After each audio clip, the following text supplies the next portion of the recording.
Et c'est l'édito politique. Bonjour Arlette.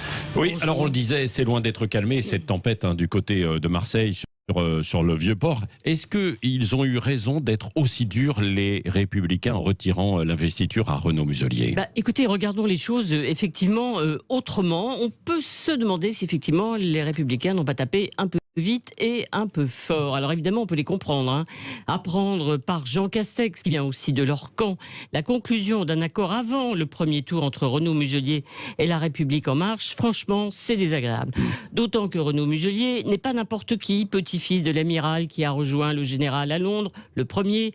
Bébé Chirac, comme il se présente, comme Christian Jacob, le patron du parti. Là, c'est le cœur du Christian Jacob qui s'est fendu en entendant Jean Castex, évidemment. Mais il y a toujours un mais dans ces affaires, et il y en a même plusieurs. Cet accord révèle les craintes, évidemment, de Renaud Muselier face au candidat du RN, Thierry Mariani, qui vient aussi de la même famille.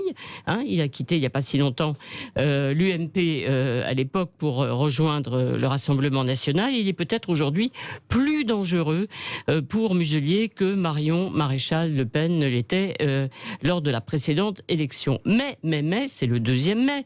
Cet accord est aussi l'illustration de la faiblesse de La République En Marche, qui décidément n'arrive pas à s'implanter localement. Sophie Cluzel, par exemple, secrétaire d'État en charge des handicapés, qui devait être chef de file de La République En Marche dans la région, ne sera peut-être même pas candidate, d'ailleurs, puisque Renaud Muselier ne veut pas de ministre et ne veut pas de député, d'élu. Et puis, en plus, toute la liste, au fond, disparaît, alors que le patron du parti avait indiqué que, promis juré, les marcheurs seraient présents dans toutes les régions. Cette stratégie, au fond, des marcheurs s'appelle la stratégie du coucou. Vous savez, comme ils n'arrivent pas à s'implanter, ils essayent de s'infiltrer dans des listes de ceux qui pourraient gagner. C'est vrai à droite, c'est vrai à gauche. Il y a d'autres discussions qui sont engagées dans les régions. C'était une stratégie adoptée pour les municipales, mais qui n'a pas marché. Alors que vont décider les Républicains aujourd'hui ? L'exclure, ça franchement, ça fait stalinien. Oui. Confirmer le retrait de l'investiture, mais alors s'il gagne Muselier, qui va revendiquer la victoire?